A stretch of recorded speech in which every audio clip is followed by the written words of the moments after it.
Welcome back. Today's story filled with drama and unexpected turns. Hit like, subscribe, and let's jump in. As Alex sat in the driver's seat of the SUV, everything felt like it was falling apart. He was completely confused. The warnings he'd been ignoring all week were true, but he hadn't listened. Since last Sunday night, when Sophia said she saw a doctor for a skin problem, things hadn't been right. She mentioned that the doctor gave her medicine and advised her to avoid being close for 10 days. But Alex didn't believe her. It had been years since Sophia had any skin issues. She knew how to take care of herself and stop problems from happening again. There were a couple more warning bells that went off in the back of my mind. I shook my head and said nothing. Sometime earlier this week, it must have been Sunday when she was with him, she seemed totally different and distant as we sat having dinner. More bells were going off in the back of my head. After dinner, she excused herself and went into the bedroom to lie down. I watched some pointless TV shows for a couple of hours and then went to bed. Sophia wasn't sleeping as I came into the bedroom, but there was something cold about her as I got into bed. She turned off the lights and didn't respond when I said goodnight. More bells went off, but I kept ignoring them. The rest of the week, she held this distant, aloof demeanor, which had me so confused. Several times, I tried to broach the subject with her, trying to find out what was bothering her. She deflected my questions and didn't answer me directly. I thought it must be the infection bothering her since she was in mid-cycle, though it was a busy week for me at work. Tuesday morning, just before lunch, I called Sophia to invite her out for lunch, as we had done in the past. There was no answer at home or on her cell phone. That SSUV me as strange, because Sophia, like most people, was never far from her phone. I didn't leave her a voice message. I called again, and the alarm bells seemed to resonate a little more in my brain. Whatever was bothering Sophia needed to be brought out in the open. I made a note this weekend, I would get her away, and we could have a quiet time to explore what was troubling her. We needed to have a deep discussion about our relationship. I even thought if the circumstances were right, I might confess my own lapse in loyalty and renew my promise that I would never stray from our vows again. But now, in this horrendous way, Sophia had thrown it all up in my face, her knowledge about my encounter with Emma and the deep hurt I had caused her. Then, in a more spiteful way, she presented me with this sordid affair she had conjured up as a way to get back at me for the one time I was unfaithful to her. This was the reason she was so distant from me and had given me a phony excuse for not being intimate all week. Sitting in the SUV, my mind went over this whole sorry mess. True, it all started because I was seduced into being with another woman. Sophia then found out through a message from Emma, and without ever confronting me with the facts, she decided she would get her payback through her own affair. It would have been so easy for her to confront me and extract a confession. She would have heard my confession and my promise to myself that I would never, ever again cheat on her. With that confession, she could have extracted a heavy penance from me. I would have told her that I was sick to my stomach when I came home from that week-long project session at the lodge. When I walked into the house, I had a strong urge to confess my lapse in loyalty right then and there, but I didn't. I didn't want to hurt her. I thought the episode would disappear and soon be forgotten by Emma and me. I felt Sophia didn't need to be hurt needlessly. It was a one-time encounter, never to be repeated again, so I hid the truth from her, only to have the truth surface without my knowledge. Now our marriage is in complete turmoil, and its future looks bleak. The more I thought about this situation, the more I realized Sophia had really pushed this revenge thing much further than she needed, just to even the score. I had not tried to purposely hurt Sophia with my indiscretion, nothing I did was as blatant as what she was doing to get her payback. She didn't have to sit in a lounge parking lot, all the while knowing I was with another woman. My lapse in loyalty was far from her, without any premeditation or knowledge of my encounter. Now, after finding out about my indiscretion, all her actions were premeditated and calculated to have the most devastating effect on me. It wasn't about evening the score or just payback. No, it was all about her being spiteful and wanting to hurt me deeply by her actions.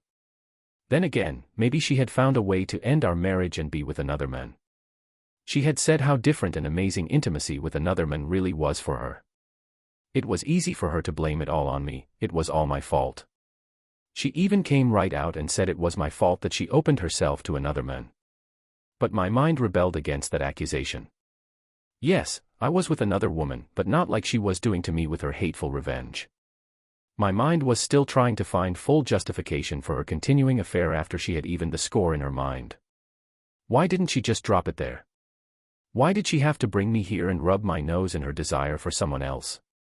Just telling me she had been unfaithful would have been a sufficient penalty for me. There was no need to mentally cut me down. But now that seems not to have been enough for her. She needed to totally humiliate me. Our marriage might have been damaged by my actions, but her actions over these past 5 days are much more destructive to our bond.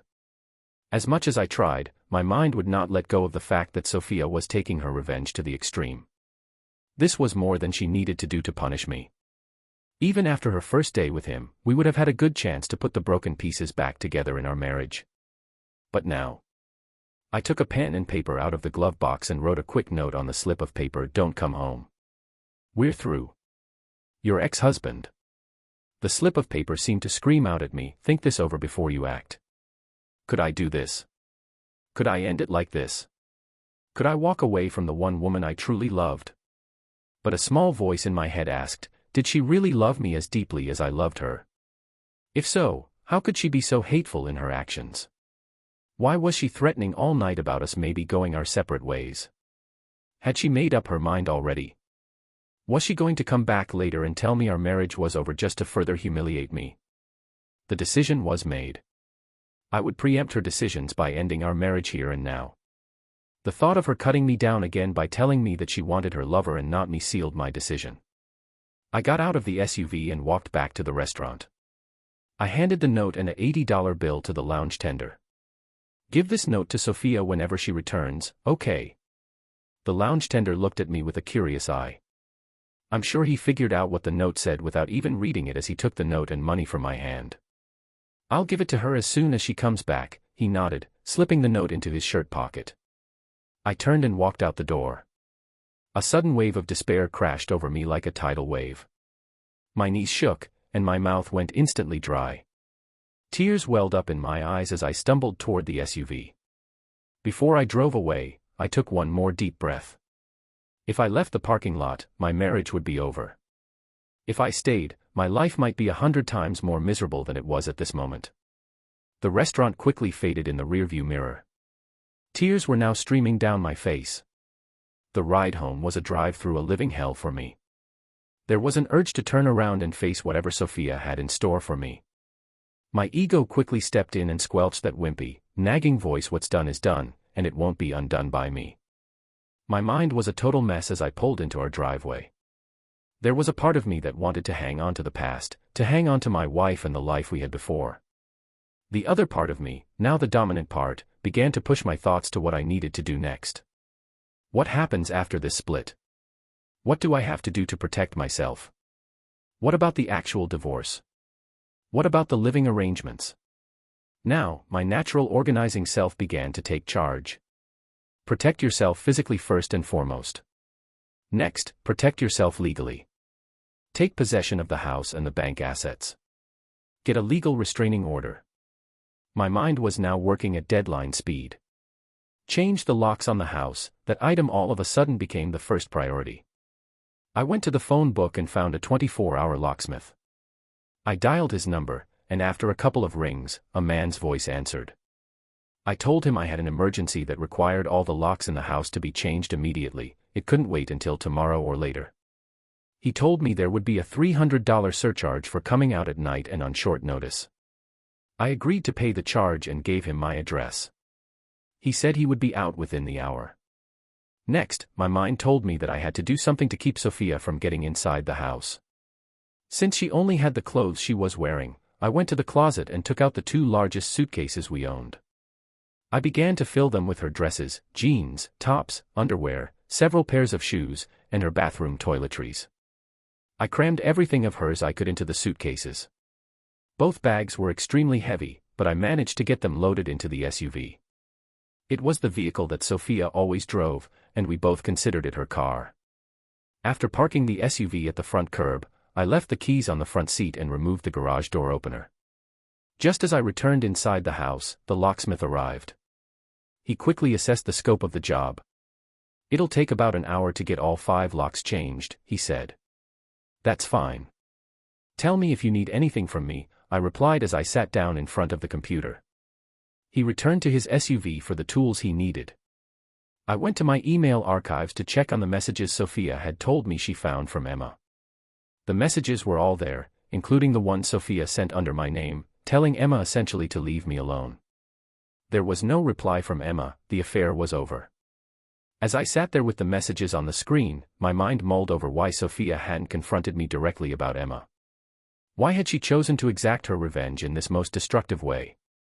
Was there something seriously wrong in our marriage that she refused to tell me? Was this her way of settling everything in one grand, hurtful act? I sat contemplating what I needed to do next. Just then, the phone rang. Somehow, I knew it was Sophia. The phone rang several times and then went into voicemail. With the speakerphone on, I could hear Sophia's voice begin to speak. There was a trembling and tightness in her voice. "Oh God, Alex, please pick up the phone. I know you're there. Please, we need to talk. Don't end our marriage this way. Please, Alex, talk to me now." I could tell that she was on the verge of crying. I didn't pick up the phone. The line went dead in a few seconds. So now she was sounding like she wanted to reconcile after I had met her challenge and preempted any future actions by her. Somehow, she must have thought my guilt trip would be so intense that I would just lie down and let her walk all over me. Wrong. Sitting down at the computer, I pulled up our bank accounts and proceeded to move all the funds from the joint accounts to an account in my name only. With that done, I called the 3 credit card companies and reported the cards stolen. They asked if I wanted new ones issued. I told them that I would call them back when I wanted new cards issued. The locksmith came in and told me he was done with all the locks. He gave me a couple of sets of keys to the new locks, and I gave him a check for his work. Now that part was done, Sophia could not get back into the house unless I let her. The phone rang again while I was still on the computer. I had the word processor program on the screen. The call was from Sophia again. There was more angst in her voice as she pleaded for me to talk to her. I ignored the phone and began to type out a one-page notice in large, bold letters. "Sophia, do not ring the doorbell or knock on the door. I will not answer you. I have packed 2 suitcases full of your clothes and other items. They are in the SUV at the curb. Just take the SUV and drive away. After you find a place to live, send me the address, and I will send the rest of your belongings. You stated several times that we might just go our separate ways. You were right. Now you have chosen your path, you can walk it alone. Somehow, I will find my own path to walk. Goodbye. Your ex-husband." I made several changes to the notice before I finally printed it out. I took the notice and taped it to the outside of the front door. It was obvious to me that Sophia would get a ride back here and try to confront me face to face. That wasn't going to happen. Walking around the house, I checked all the windows and doors, making sure they were all secured and locked. Then I disconnected the front doorbell. No sense in having that annoying sound attack me sometime during the night. After my security walk around, I went into the den and poured myself a very tall bourbon. As I slumped down in my lounge chair and took my first long sip, my hands began to shake and tremble so badly that I had to set the glass down on the table. My mind had just exploded into a ball of emotional pain. I began to cry uncontrollably. It was like I was in some kind of nightmare, and I was trying so hard to wake myself up. Yet every other sense in my body told me this was no dream, this was reality. Then I remembered the envelope and the torn blouse I had shoved into my pocket. The envelope probably contained a "Dear John" letter, I thought, as I opened it. Photographs. No letter, just a dozen or so photographs. I had no doubt in my mind what the subject of the pictures would be. I thumbed through the selection dispassionately, amazed at how calm I had become with an almost analytical eye. There was no doubt that it was my wife in those photos. I could see her face in some of the shots and her distinctive jewelry in most of the others. I was developing a severe dislike for this man. Another shot showed her enjoying herself with him, yet another showed him wedged belly to belly up inside her. Then, turning to the next one, my heart sank. It was the one image I was praying I wouldn't see. He was behind her, the ultimate act of betrayal. It went on, each one surpassing the last in its explicitness. There was no doubt in my mind who had directed these shots and whose influence had orchestrated them. It was her lover, and she was willingly submitting to his every direction and command. Anything she had said to him on the first day about limits had clearly been thrown aside. This was her final act of total humiliation heaped upon my pride, and it solidified in my mind what I needed to do. I wanted to destroy these photos and her blouse, but then another thought took its place. This was prime evidence of her affair, something that would certainly weigh in my favor if Sophia ever decided to turn the tables in the divorce proceedings. The photos and blouse went into a Ziploc bag, which I placed in the locked safe. Then I went to my computer again and pulled up the emails Sophia had sent to Emma. I deleted each one. After a moment of thought, I decided to reach out to Emma at her new email address. In the message, I explained that the last email she had received wasn't from me but from Sophia, who had found Emma's messages and written her that harsh response. I briefly recounted Sophia's revenge affair, saying I would be filing for divorce first thing Sunday. I told Emma how much I had appreciated our time together and mentioned that if she were ever in town, I'd like to meet up. I also asked if she would have any problem denying that our affair had ever happened if Sophia tried to use it against me. I told her to reply to my work email, not to the home account, as I wanted no trace left on this computer. I sent the email, deleted it from my account, and shut down the computer. Emma could either support me and deny the affair if questioned or side with Sophia and make things more difficult. Either way, it was a chance I was willing to take, counting on her sympathy and understanding after hearing the details of Sophia's actions. There was nothing more to do tonight except finish my drink, take a shower, and go to bed. Suddenly, there was a loud banging on the front door. Without looking, I knew it was Sophia. I heard her voice calling to me, pleading with me to let her in and begging me to talk. The pounding on the door continued for about 15 minutes before it finally stopped. I lay still in bed, all the lights in the house off, as silence fell once again. A moment later, the silence was broken by the sound of a car engine starting up and then fading away. I got up and looked out the window. The SUV was gone. Where she went, I didn't know, nor did I care. Sleep didn't come easily. I lay in our marital bed, a place where Sophia and I had once shared countless intimate moments. The room now seemed to have a vast void right in the middle of it. Sunday morning, I woke up more exhausted than when I had gone to bed. The stress and tension had taken their toll on my mind and body. I knew I would need to work out hard to get my body back to its usual state, but it would take a lot longer to heal my mind and emotions. There was no use fixing breakfast for just myself, so I got dressed and decided to go to a nearby cafe for something to eat. When I opened the front door, I saw that Sophia had written something on the note I had taped there. "Please, Alex, don't do this to us. Don't end our marriage this way. I still love you and want to stay your wife. Please, we need to talk this through. Call me on my cell. We need to talk. Please. Your loving wife, Sophia." For a moment, I felt my defensive walls begin to crumble slightly as I read her note, but then my bruised and battered pride took over, reinforcing those walls. The small voice inside me kept shouting that there were too many unanswered questions, too much spitefulness to ignore, too much hatefulness that couldn't be dismissed. The voice was right. My emotions were still swayed by my love for her, but the glaring fact was that she had taken her revenge far beyond what was necessary to even the score. There was something inside Sophia that I had never known existed, a darkness she had hidden well. As I reread her note, I noticed that there was no apology, no "I'm sorry" anywhere in her words. Come to think of it, there hadn't been an apology in any of her phone messages, either. Why not? If she truly wanted to smooth things over, why hadn't she offered even a token apology, even if she didn't mean it? Breakfast at the cafe was more enjoyable than I expected. I was starving, and the food was good. My spirits began to lift a little as I read the morning paper. Nothing exciting in the news, the same old stories of political unrest and conflicts around the world.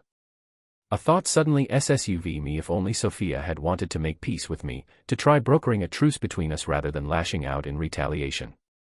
Why did she feel compelled to retaliate so viciously? Why was her love for me so shallow that my one lapse in loyalty demanded such total humiliation from her? As I paid the tab, the young lady at the register gave me a warm smile. "Have a great day, sir," she said as she handed me my change. Would it be a great day? Only time would tell. The drive back home was a little easier now that I had a full stomach, and my mind was already turning to the events of the upcoming week. What about the divorce? Should I start the process now, or should I wait? Just as I turned onto my street, I noticed Sophia's SUV parked in front of the house. This was not a good time for a face-to-face with her. I hadn't fully sorted out my feelings or found justification for her actions. I quickly turned the car around and drove away. Unless she broke into the house, she would have to sit in that SUV and wait for my return, just like she had made me wait in that lounge. I drove to the gym, changed into my workout clothes, and threw myself into an intense session. It was exactly what I needed, something to clear my mind, if only for a couple of hours. During my workout, I ran into a college buddy, Mark Stevens. We chatted for a while, and he mentioned that he had recently been through a divorce. My interest piqued, and I asked him about the mechanics of filing and any pitfalls to watch out for. Jake shared a lot of helpful information and ended by giving me the name of the attorney who had handled his case. Now I had some direction. I would call the divorce attorney the next day, Sunday, and get the paperwork started. Maybe I'd be better prepared for the inevitable face-to-face confrontation with Sophia. After the gym, I grabbed a light lunch at a cafe and then decided to take my mind off things with a movie. I went to the theater and picked a movie that looked interesting. It was a welcome distraction from my current problems, and for a couple of hours, I was able to forget the turmoil in my life. When I got home that evening, Sophia's SUV was gone. I let out a sigh of relief as I pulled into the garage and closed the door behind me. I checked the house to ensure everything was in order, and when I opened the front door, I found another note from Sophia. Once again, she was pleading with me to talk, yet there was still no apology, no "I'm sorry." I locked the door, took a warm shower, and went to bed, hoping to gain some much-needed rest before the week's events unfolded. Sleep was deep and peaceful, and I woke up refreshed. After getting dressed, I noticed the message light on the phone blinking. I must have missed it the previous night. There were 2 new messages, both from Sophia, both pleading with me to meet and talk. Neither message contained any apology or hint of regret. It dawned on me that she was withholding an apology to keep me feeling guilty. It was a shame that our once idyllic marriage had come down to a game of trying to dodge the blame. At the office, I instructed the receptionist and my secretary, Diane, not to take any calls from Sophia and that I didn't wish to see her if she came by. Both women gave me curious looks, but I didn't elaborate. Let them gossip if they wanted to, the fact of the divorce would soon be restaurant-like knowledge anyway. Around 10 a.m., I called the attorney, Paul Simpson, whom Jake had recommended. We scheduled an appointment for 2 p.m. that afternoon. I went about my regular business for the rest of the morning, even skipping lunch. At 1:30, I told Diane that I'd be leaving for the day and could be reached on my cell if there were an emergency. Just as I was leaving, she mentioned that Sophia had called 4 times during the morning. I said nothing, just walked over to the elevator. The meeting with Ray went smoothly. He explained his fees, and then we got into the details. I handed him the photos and the torn blouse Sophia had given me, though I didn't go into detail about how I'd obtained them. I just told him that Sophia knew I had them. Ray seemed satisfied with the evidence and didn't push for more information. The brief story about Sophia meeting up with her lover was enough for Ray to proceed with the divorce on grounds of her infidelity. I didn't mention my own indiscretion with Emma, hoping that I could make a stronger denial if Sophia tried to bring it up. If Emma and I both denied it, it would be Sophia's word against ours. I was counting on Emma's loyalty after she heard the full story of Sophia's hateful revenge. Finally, I asked Ray to file for a restraining order against Sophia, making it clear that I didn't want her to contact me again. Ray said he would handle that, and all the paperwork would be ready for me by the next afternoon. Leaving Ray's office, with all the wheels now in motion, I felt like I was finally back in control. The feeling of being betrayed was starting to dissolve, and I could feel my sense of self-worth beginning to heal. On the way home, I decided to swing by the office to pick up a couple of reports I'd need for the following day. As I pulled into the parking lot, I noticed Sophia's SUV leaving the opposite side of the building. She drove away without noticing me. Diane was surprised to see me back at the office after I'd said I'd be gone for the day. I didn't offer any explanation, letting her wonder. As I packed the reports into my briefcase, she handed me an envelope and said, "Sophia told me to give this to you." I took it and slid it into my briefcase without opening it. I knew Diane was dying of curiosity about the whole situation, but I was in no mood to explain. I thought about checking my emails one last time, and logging in, I noticed a new email from Emma. I opened it eagerly. "Hello, Alex. I was surprised to hear from you after that intense email I got a couple of weeks ago. I was shocked and hurt by it. Now that I know it wasn't from you, I feel relieved. I'm really sorry to hear about the troubles in your marriage that seem to stem from our time together. It's sad that Sophia has acted so destructively. I know you'll do what's best for yourself. About us ever having an affair, I'll never acknowledge it to anyone. You have my word. And if I'm ever in town, I'll definitely call you, and we can catch up. Good luck, your friend, Emma." Relief washed over me. I now had the support I'd hoped for. With Emma on my side, I'd be better equipped to fend off any counterattacks Sophia might launch during the divorce proceedings. I quickly replied, thanking Emma for her support and expressing that I'd look forward to seeing her again. After hitting send, I deleted the messages. Once I was back in my car, I took out the envelope Sophia had left with Diane. This letter had a different tone from her previous notes and phone messages. There was no pleading to sit down and talk, this was more defiant, almost a threat. "Alex, this will be your last chance. I've tried for 2 days to get you to call me so we can sit down and discuss this like adults. You're ignoring my calls and throwing me out of our home.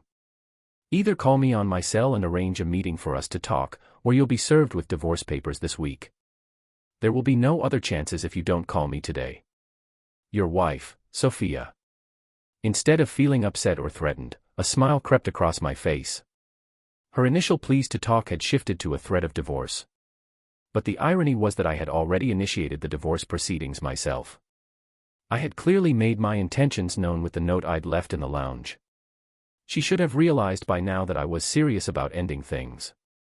Driving home, I mulled over my options for responding to her letter.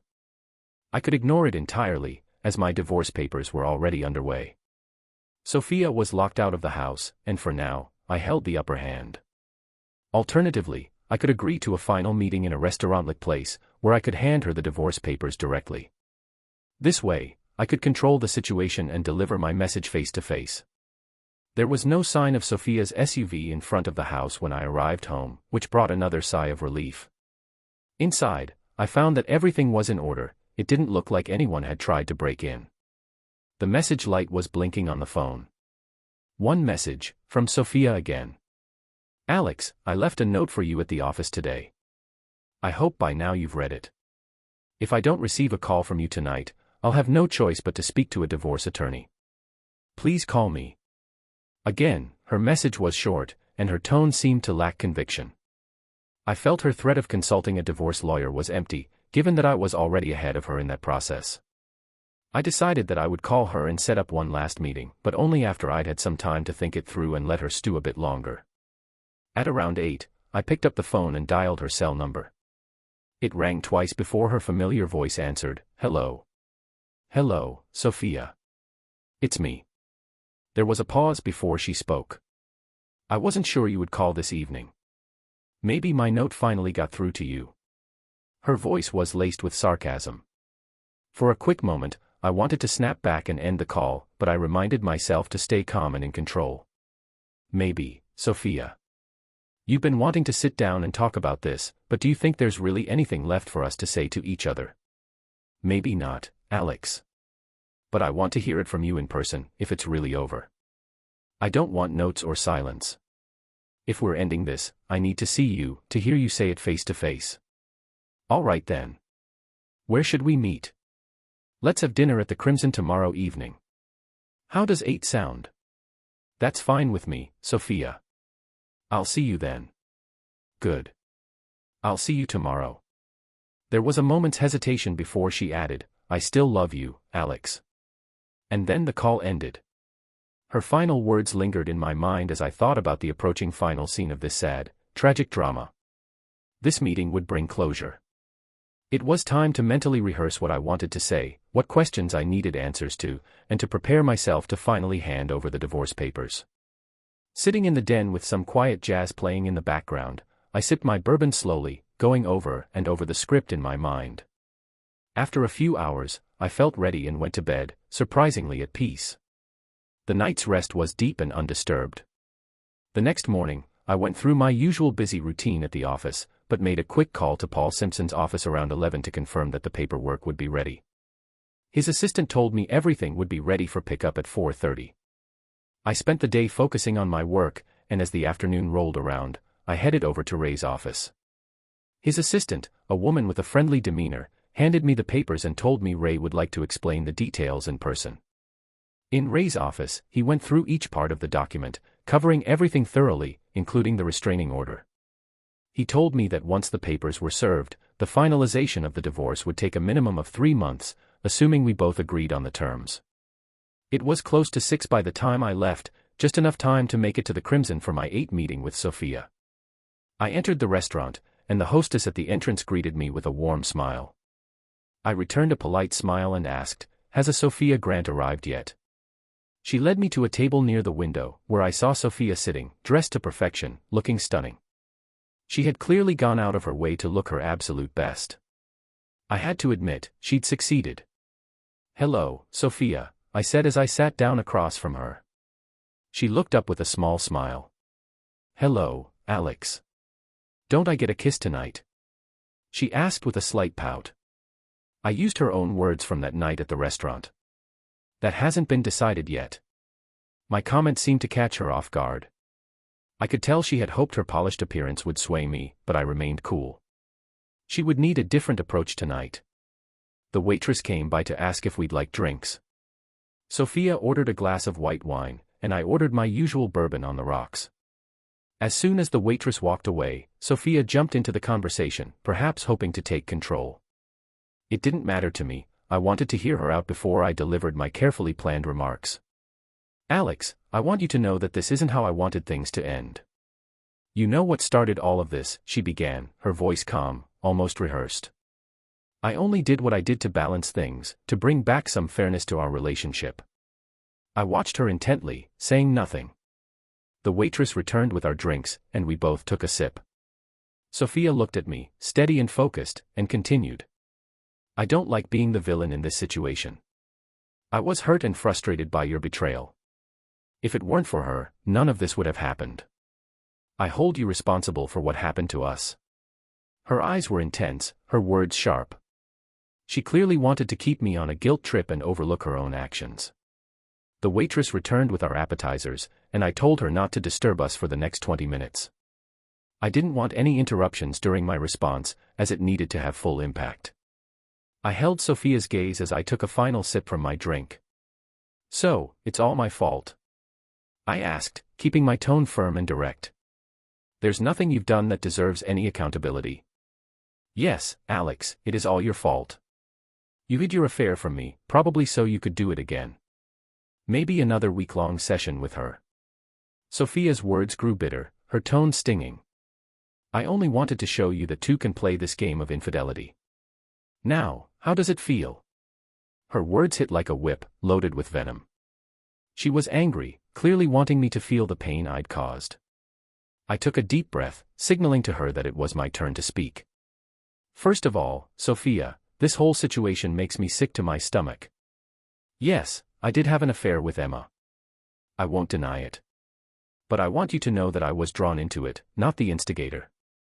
I would have told you everything, but now, that's irrelevant." Sophia opened her mouth to interrupt, but I raised my hand to stop her. "If you interrupt me again, I'll just walk out and leave you sitting here alone." "Understood." My tone left no room for debate. She closed her mouth, and I continued. "As I said, it's irrelevant now because of the way you chose to handle it after finding out. Once you knew, you could have confronted me. You would have found a husband ready to own up, to face your anger, to apologize, and to beg for forgiveness. But instead, you concocted this twisted revenge plot, taking things beyond simple, evening the score. You took things to a point that went well past anything I'd done." I paused for a moment, letting my words sink in. Sophia sat across from me, her face hardening, revealing nothing. "So, Sophia, my question is simple. Why did you have to drag this out to a 5th day? You had already gone far beyond balancing the scales. By the 4th day, you had thoroughly made your point. Why didn't you stop there? Why the need to humiliate me further? Why didn't you just tell me what you had done and be done with it? Why bring me to the lounge, rub my nose in it, and then throw those photos in my face? I stopped to give her a chance to answer, but she stayed silent, her eyes never leaving mine. I continued. Thursday at the lounge, that was more than payback. You had a choice to make that night. You hinted that we might go our separate ways, but you never gave me a direct answer. Was that supposed to be some twisted kind of game? Or was it your way of showing me you had the power to decide the fate of our marriage? Another pause, another sip of my drink. I was letting her process each part of my speech, making sure she absorbed every word. For years of marriage, and I never knew there was a darker side to you. You were always loving, always caring. The reason I didn't tell you about Emma was to protect you from pain. I never thought you'd respond to my mistake with such cold, calculated malice. You took what could have been a mistake on both our parts and turned it into something far worse.